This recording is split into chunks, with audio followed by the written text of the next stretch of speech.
Hello dear, welcome to IMT classes. आज हम इस वीडियो में एक और मॉक टेस्ट देखेंगे इंडियन आर्मी, जो कि जीडी के लिए हम लोग कर रहे हैं इस सीरीज़ को। चलो अगला पेपर सॉल्व करते हैं आज।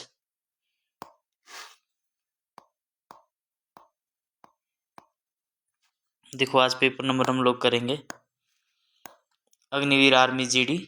2 हम लोग कर चुके हैं इसमें और ये लगभग 10वां मॉक टेस्ट है भाई। 10वां पेपर सॉल्व कर रहे हैं। आज हम लोग करेंगे अग्निवीर आर्मी जीडी 23 अप्रैल 2024 शिफ्ट 1 मेमोरी वेस्ट पेपर। चलो शुरुआत करते हैं, बिगिन करते हैं इस पेपर को। हिंदी मीडियम में करूँगा मैं इसको। आप स्पीड को कम ज़्यादा कर सकते यूट्यूब के से। मैं एक ऐसी पेज पे चलूँगा जो सबके लिए आसान हो समझना भाई, ठीक है। चलो शुरुआत करते हैं क्वेश्चन की। ये रहा पेपर भाई। इसमें हमारे पास 4 सेशन होते हैं, मैथ्स, रीजनिंग, जीएस और जनरल साइंस, ठीक है। तो भाई शुरुआत करते हैं। मैथ्स और रीजनिंग को डिटेल में पढ़ेंगे और जीके और साइंस में आपको दिखा दूंगा, टिक नहीं करेंगे। देखो 11 को 100 से भाग देने पर दशमलव रूप क्या होगा। तो 11 को, पहला क्वेश्चन है ये भाई, 11 को 100 से भाग देने पर इसका दशमलव रूप क्या होगा। बस यहाँ पे कुछ नहीं है, कितनी जीरो है नीचे 2, छोड़ दो भाई 2 अंक 1 2 और यहाँ पे क्या लगा दो पॉइंट, क्या बन जाएगा 0.11। बहुत ईजी क्वेश्चन है। नेक्स्ट क्वेश्चन है, उस लड़की के अंक क्या होंगे जो 400 में से 70% अंक प्राप्त करती है। 400 में से 70%, मतलब 400 का सीधा 70% निकालना है। 2 0 से 2 0, 7 चौके 28, कितना 280 अंक, ठीक है। नेक्स्ट क्वेश्चन देखो, व्यंजक को सरल करने पर परिणाम क्या होगा। 24 भाग 3 गुणा 2 बराबर कितना। तो 24 भाग, देखो ब्रैकेट पहले सॉल्व करते, 3 दूनी कितना 6, तो 24 भाग 6 कितना 4। चौथा क्वेश्चन देखो, 0.64 का भिन्नात्मक रूप क्या लिखते हैं। देखो 0.64, पॉइंट हटा दो 64 और पॉइंट के बाद कितने अंक है 2 2 0 लगा दो, काट दो इसको। 4 से कट रहा दोनों, 16 चौके 64, 25 चौके 100। अब नहीं कट रहा तो 16/25 ही इसका आंसर है। Answer. Next question, easy question है। तो अब यहाँ पे देखो 2 और 3 का एचसीएफ ज्ञात करो।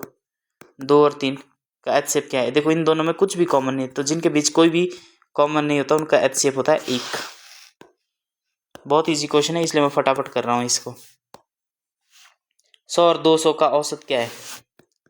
100 और 200 का औसत तो क्या होता है, दोनों संख्या का जोड़ बटे कुल संख्या है। तो 100 और 200 को जोड़ दो बटे कितना 2 संख्या है, कि जितनी संख्या है उतनी है। 100 और 200 कितना है 300/2, कितना 150। बहुत इजी पेपर है भाई, ये समझाने के लिए बचा ही नहीं है। नेक्स्ट देखो, प्रथम 4 समप्राकृतिक संख्याओं का औसत कितना है। प्रथम 4 सम, तो पहला क्या होगा 2 4 6 8, तो इसका एचसीएफ कितना होता है। तो जब भी 2 डिफरेंस होता है ना बराबर होता है, ये चाहे 10 संख्या दे दे, है ना। तो जब भी डिफरेंस बराबर होता है या एपी में होती है, तो पहला प्लस आखिरी बटा 2, तो इसका आंसर कितना है 2 + 8/2, कितना आएगा। अच्छा औसत बताया है, ठीक है। तो कितना आएगा 8 और 2 10/2, कितना आएगा अभी बोलो 5, ठीक है। ये औसत है, नहीं तो आप इनको जोड़ भी सकते हैं। क्या होता है औसत, संख्याओं का जोड़ बटे कुल संख्या है, इसको आप जोड़ भी सकते हैं। 2 + 4 + 6 + 8 बटे कितना 1 2 3 4। अब इनको जोड़ दो, 4 और 2 6 और 6 12 और 8 20, 12 और 8 कितना भाई 20 हुआ। 20 को किससे संख्या डिवाइड करोगे, जो संख्या है 4, तो 20 कितना 4 5 20 होता है, सिंपल। या फिर जब देखो ये कंसेप्ट ये है, जब भी संख्या किस में हो भाई, संख्या जब एपी में हो, अरिथमेटिक प्रोग्रेशन, इसका मतलब ये हुआ अगर संख्याओं के बीच का गैप बराबर हो। जैसे मैं लिख रहा हूँ 3 5 7 9 11, यहाँ पे देख लो कि इनके बीच का गैप देख रहे हो कितना है 2, यहाँ पे भी कितना है 2, यहाँ पे भी कितना है 2, यहाँ पे कितना है 2, मतलब कॉमन डिफरेंस बराबर हो। तो इन्हीं संख्या को बोलते हैं कि ये संख्या क्या है एपी में।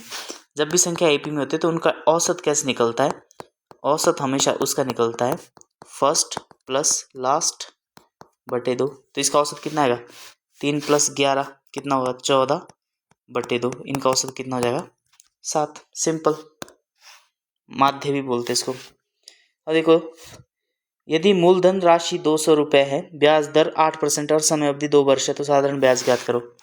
ऐसा ही क्या होता है principal into rate multiply by time बटे 100। यही फॉर्मूला एक। प्रिंसिपल यहाँ पे दिया है 200 रुपये, रेट दिया है 8% और टाइम कितना दिया है 2 ईयर्स। सिंपल है, पुट कर दो। तो ऐसा ही बराबर कितना आ जाएगा, प्रिंसिपल है 200, दर है 8 और टाइम है 2 बटे कितना 100। तो 2 0 से 2 0, 2 दूनी 4 गुणा 8, तो यहाँ पे 4 गुणा 8, 8 चौके 32 रुपये। सिंपल, ठीक है, कुछ है नहीं इन क्वेश्चन में। एक आयत में कितने शीर्ष होते हैं, शीर्ष शीर्ष मतलब कितने कोने होते हैं ये बोल रहा है, यही पूछ रहा होगा शायद। वर्टिसेस, हाँ ठीक है, कितने कोने होते, तो 1 2 3 4। ठीक है, नेक्स्ट। वर्टिसेस कितने, एक आयत का परिमाप क्या है जिसकी लंबाई 2 सेंटीमीटर और चौड़ाई 3 सेंटीमीटर है। निहायत ही आसान पेपर आ गया भाई इसमें। देखो इसका बोल रहा है कि जिसकी लंबाई 2 सेंटीमीटर है और चौड़ाई 3 सेंटीमीटर, उस आयत की क्या निकाला परिमाप। तो अगर ये 2 है ये भी 2, अगर ये 3 है तो ये भी 3, इनको जोड़ दो, 2 और 2 4, 3 और 3 6, 10 सेंटीमीटर। नहीं तो फॉर्मूला भी होता है आयत का परिमाप, परिमाप भी पूछा ना, पेरीमीटर, आयत का परिमाप। ठीक है, तो क्या होता है 2 इंटू लंबाई जमा चौड़ाई। ठीक है, तो बराबर क्या था 2, लंबाई कितनी 2, चौड़ाई कितनी 3, तो कितना 2, 3 और 2 कितना 5 गुणा 2, 10 सेंटीमीटर। ऐसे भी कर सकती है। एक्चुअली जो हमारे पास परिमाप होता है ये धागे की लंबाई कितनी है, ये वाली। ठीक है, जिससे परिमाप बना है, तो इनको जोड़ना 2 और 3 5 और 2 7 और 3 10, इसको बोलते हैं परिमाप। एरिया पूछता तो 2 गुणा 3 6 हो जाता, यहाँ पे कितना 10 सेंटीमीटर भाई। ठीक है, निम्नलिखित अनुपातों में से प्रत्येक को उसके सरलतम रूप में व्यक्त करें। ठीक है, 3 मीटर और 90 सेंटीमीटर। पहले तो मीटर को किस में कन्वर्ट करना है, सेंटीमीटर में। तो यहाँ पे देखो 1 मीटर बराबर होता है 100 सेंटीमीटर, ये पता है। तो ये बोल रहा है 3 मीटर और 90 सेंटीमीटर को सरलतम रूप में लिखना है। तो मीटर को किस में कन्वर्ट कर दो, सेंटीमीटर है, तो 3 को गुणा कर दो, 1 मीटर में कितने सेंटीमीटर होते हैं 100 सेंटीमीटर, रेशो 90। अब ये भी सेंटीमीटर, ये भी आया सेंटीमीटर में, ये भी आया सेंटीमीटर में, काटो जरा 0 से 0। ठीक है, 3 एकम 3, 3 3 9, तो कितना बचा, यहाँ पे बचा 10 और इस साइड को बचा कितना 3, तो इसका अनुपात कितना 10:3। Option number 3 is the right answer. Next देखो, यदि ये किसी कार्य को 15 दिन में पूरा कर सकता है, तो यदि वो 6 दिन कार्य करे तो कितने प्रतिशत कार्य पूरा हो जाएगा। ठीक है भाई, तो मेरे को बताओ जरा, कोई काम है जिस काम को कितने दिन में कर सकता है 15 दिन में।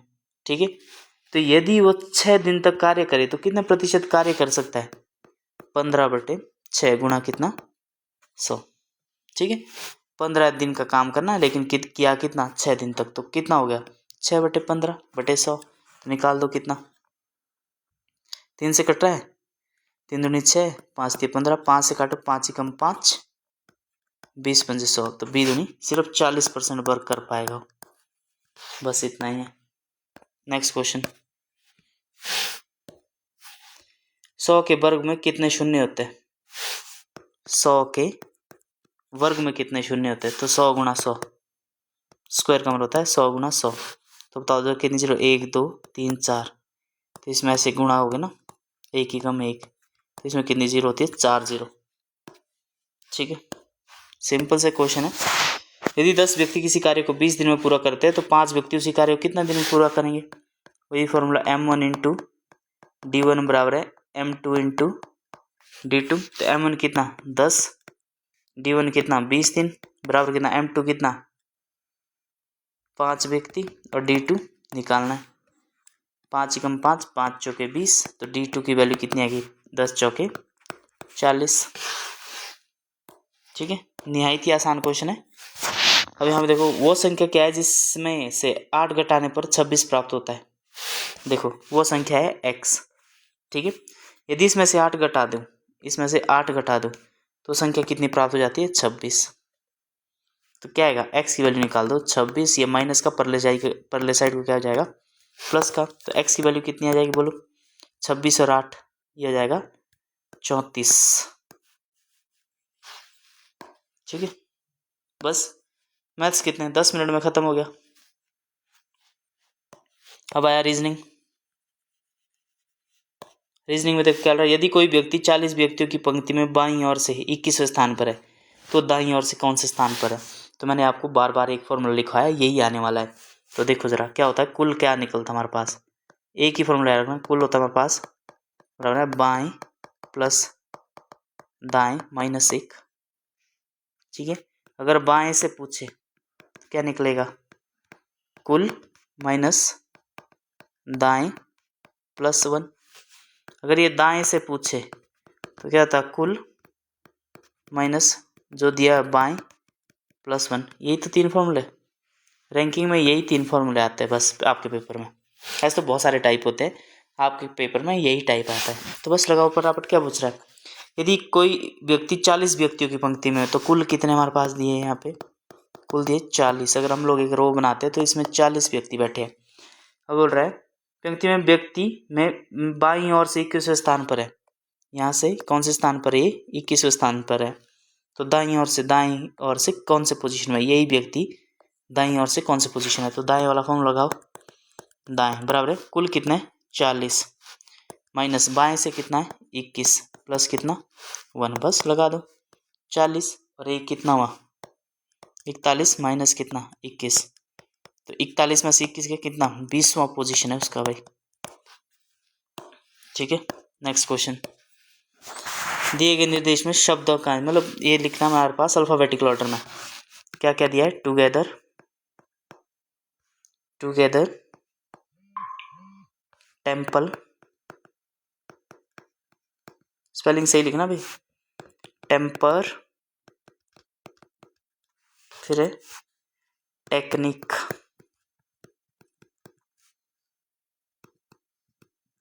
चल ठीक है, वह दिए गए शब्दों को उनके शब्दकोश के विपरीत क्रम में ठीक है व्यवस्थित कीजिए और तीसरे आने वाले शब्द को चयन कीजिए। विपरीत क्रम में बोल रहा है, मतलब सबसे लास्ट में जो आएगा उसको पहले लिखना है। ठीक है, तो T T T T O, यहाँ पे ई तो मतलब देखो सबसे लास्ट में ही आना चाहिए, लेकिन टुगेदर फर्स्ट लिखेंगे हम लोग विपरीत क्रम में, क्योंकि इसके पास क्या है? ओ है।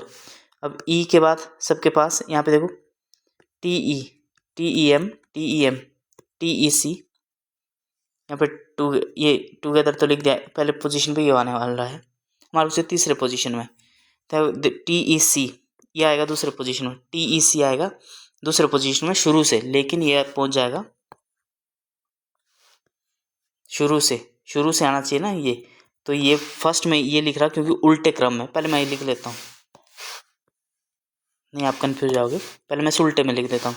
तो सबसे पहले क्या आएगा? ये टेक्निक, पहले इसमें आएगा क्यों? टी ई सी के बाद क्या आता है? जी, टी ई एम और टी ई एम, इसमें देखो टी ई एम पी, यहाँ तक सेम है टेम्प तक। उसके बाद ई आता, पहले क्या लाता था? ई आता है, तो ये दूसरे पोजीशन पे ही आएगा, तीसरे पोजीशन में ओबीएस सी बात ही आएगा, और चौथे पोजीशन में ये आएगा।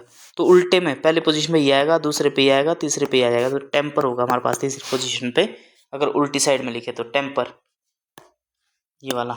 नेक्स्ट क्वेश्चन देखो, श्रृंखला को पूरा करना है। ठीक है, पूरा करेंगे भाई। 2 6 14 30, आगे क्या आएगा? इसको हमेशा गैप से बनाते हैं। 2 और 4 6 के बीच का गैप कितना है? 4। 6 और 14 के बीच में 8। 14 और 30 के बीच में कितना है? 16, मतलब डबल कर रहा है। 4 दूनी 8, 8 दूनी 16, 16 दूनी 32, इसमें 32 जोड़ दो, 30 और 32 कितना हुआ? 62, 62। ठीक है, इसका डबल जोड़ना है पहले वाली का। नेक्स्ट क्वेश्चन क्या बोल रहा है? ZVRNJ, अगला क्या आएगा? तो इसकी भी बस पोजीशन लिख लो। Z होता है 26, V होता है 22, R होता है 18, N होता है 14 और ये था 10। यहाँ पे कितना घटाएगा 4, 22 में से 4 घटाए, फिर 4, फिर 4, तो 10 में से 4 घटाओ तो कितना आएगा 6, और 6 की वैल्यू होती है हमारे पास F। अब देखो यहाँ पे वर्णमाला श्रृंखला में बाईं ओर से 9वां अक्षर क्या है? बाईं ओर से तो आपको ये पता होना चाहिए। और यहाँ पे आप लिखोगे ABCD, तो था बाईं ओर से, ठीक है। तो 9वां पोजीशन कौन सा होता है? 9वें पोजीशन को होता I, ठीक है। अगर दाईं ओर से पूछते तो हम लोग यहाँ से करते शुरू, क्या Z Y X इस तरह से, ठीक है। तो I होता है। तो देखो 15 मिनट में मैथ्स भी खत्म, रीजनिंग भी खत्म, ठीक है। मैथ्स और रीजनिंग खत्म। अब मैं आपको जीके दिखा देता हूँ। केरल के वर्तमान मुख्यमंत्री कौन है? केरल में अभी इलेक्शन हुए, तो जो बनेगा वो देख लेंगे, है ना। अगला क्वेश्चन देखो, निम्नलिखित में से किस भारतीय राज्य में गणगौर त्यौहार मनाया जाता है? ये देख लेना आपने। अगला देखो, 13 अप्रैल 1919 को भारत में निम्नलिखित में से कौन सी घटना घटी थी? पता है आपको सब भी, अमृतसर में हुई थी ये घटना, ठीक है। चौरी चौरा कांड हुई थी 1922 में, तो यही था ये जलियांवाला बाग हत्याकांड। भारत का प्रथम नागरिक कौन होता है? कौन होता है? ये हमेशा राष्ट्रपति होता है, ठीक है। नेक्स्ट, भारत के उत्तरी मैदान में सबसे लंबी नदी कौन है? उत्तरी मैदान में, उत्तरी मैदानों में सबसे लंबी नदी कौन है? सबको पता गंगा ही है। अर्जुन पुरस्कार विजेता दीक्षा डागर किस खेल से संबंधित है? देख लो। संविधान में प्रदत्त मौलिक अधिकारों का संरक्षण कौन है? मौलिक अधिकारों संरक्षक जी होती ना, आर्टिकल 12 से 35, इसको बोला जाता है फंडामेंटल राइट्स, है ना। अगर इनका हनन होता तो आप सीधा कहाँ जाते हैं? आप जाते हैं सर्वोच्च न्यायालय यानी सुप्रीम कोर्ट, तो इसी को बोला जाता है, ठीक है। आर्टिकल 32 के तहत सुप्रीम कोर्ट और आर्टिकल 226 के तहत आप हाई कोर्ट जा सकते हो, ठीक है। तो यहाँ पे बोल रहा था संविधान में प्रदत्त मौलिक अधिकारों का, ठीक है, मौलिक अधिकार यानी फंडामेंटल राइट्स का संरक्षण किसे माना जाता है? सर्वोच्च न्यायालय होता है, ठीक है। बुद्ध ने किस भाषा में उपदेश दिए थे? तो सबको पता पाली उस टाइम थी। प्लेइंग इट माई वे सचिन तेंदुलकर की ऑटोबायोग्राफी। 2011 की जनगणना के अनुसार किस राज्य का लिंगानुपात सबसे कम है? 2011, तो ये हरियाणा का था भाई। खेतड़ी खादानी किस राज्य में स्थित है? राजस्थान में। और ये किसके लिए प्रसिद्ध है? ये भी आपको पता होना चाहिए। मास्टर रैंक किस रक्षा बल से संबंधित है? मास्टर रैंक, ठीक है। इनमें से कौन से अनुच्छेद में इंडिया के लिए भारत शब्द का प्रयोग किया गया था? अनुच्छेद 1 में, इंडिया दैट इज भारत। निम्नलिखित में से कौन सी योजना 2023 में शुरू हुई? कौन सी हुई थी भाई? PM विश्वकर्मा योजना या PM किसान योजना, इन दोनों में से एक हुई थी शायद, ठीक है, देख लेना। 1885 में स्थापित भारतीय राष्ट्रीय कांग्रेस के प्रथम अध्यक्ष कौन थे? ठीक है, ये थे WC बनर्जी, व्योमेश चंद्र बनर्जी ना। कोशिका में नाभिक की खोज किसने की थी? सबको पता है किसने की थी? ब्राउन साहब ने। गर्भाशय में भ्रूण को पोषण प्रदान करने वाला उत्तक कौन सा होता है? ट्यूब। मटर किसकी सहायता से एक दूसरे पर चढ़ते हैं? देख लेना, इसको साइंस का क्वेश्चन है, बायोलॉजी क्वेश्चन है। सूत्रकणिका यानी माइटोकॉन्ड्रिया को कोशिका के शक्ति गृह पावर हाउस के रूप में जाना जाता है, सबको पता है। किसको जाना जाता है? किसके रूप में वो एनर्जी लेते? ATP, adenosine triphosphate. निम्नलिखित में से क्या मनुष्यों में बौनेपन के लिए उत्तरदायी है? बोलो जरा। थायरॉक्सिन, पिट्यूटरी, एड्रेनालाइन और अग्नाशय। कार्बन, पिट्यूटरी को मास्टर ग्लैंड भी बोला जाता है ना, ये ध्यान रखना, मास्टर ग्लैंड। कार्बन की संयोजकता कितनी होती है? संयोजकता, कार्बन लोग कितने बॉन्ड बना सकते हैं? तो 4 तरीके से जुड़ सकता है, 4 होती है इसकी संयोजकता। मोमबत्ती के जलने में प्रक्रम में डैश डैश होती है। मोमबत्ती का जलना कौन सी ये भौतिक क्रिया की रासायनिक क्रिया है? चींटी के डंक में कौन सा अम्ल होता है? मेथेनोइक एसिड होता है। चाकू से में से किस धातु को काटा जा सकता है? सोडियम होती है, सोडियम बहुत मुलायम होती है। कार्बन निम्नलिखित में से किस बॉन्ड का निर्माण करता है? कार्बन कौन सा बॉन्ड बनाता है? ये बनाता है कोवैलेंट बॉन्ड, कोवैलेंट बॉन्ड। अब कोवैलेंट बॉन्ड को क्या बोलते हैं हिंदी में? शायद सहसंयोजक। आयोनिक तो नहीं बनाता, आयोनिक तो होता है NaCl, जैसे Na टूट जाता है Na+ और Cl नेगेटिव में, ये होते हैं आयंस की तो वैन डर वाल्स फोर्सेस नहीं होती तो वीक फोर्सेस होती, तो यही होता है सहसंयोजक बॉन्ड यानी कोवैलेंट बॉन्ड। सूर्य से पृथ्वी पर ऊष्मा और संचरण किस विधि के द्वारा होता है? ये बहुत बार आता है क्वेश्चन पेपर में। तापमान बढ़ने पर आयतन डैश डैश हो जाता है। जब तापमान बढ़ोगे तो आयतन क्या हो जाता है, देख लेना। हृदय संबंधी समस्या को आकलन करने के लिए निम्न में से किस यंत्र का प्रयोग किया जाता है? MRI की नहीं किया जाता, एक्सरे CT स्कैन तो ECG होता है, इलेक्ट्रोकार्डियोग्राम बोलते हैं इसको। यदि वोल्टेज 32 वोल्ट है तथा धारा 2 एम्पियर दी है, प्रतिरोध का मान ज्ञात करो। ये ओम्स लॉ का है, मैथमेटिक्स है, मैं करवा देता हूँ। यदि वोल्टेज 32 वोल्ट है ना भाई, तथा V=IR होता है हमारे पास, याद रखना है। तो हमारे पास R की वैल्यू पूछी तो R क्या आ जाएगा, V/I। वोल्टेज कितना दिया है 32 और करंट कितना 2 एम्पियर, तो कितना 16 ओम। ठीक है, 16 ओम की वैल्यू आ जाएगी, ध्यान रखना है। ये ओम्स लॉ है। लास्ट क्वेश्चन है, किसी वस्तु द्वारा तय की गई कुल पथ लंबाई को क्या कहते हैं? देखो, किसी वस्तु द्वारा तय की गई कुल पथ, देखो एक होता है, दो चीजें होती है हमारे पास, एक होता है विस्थापन,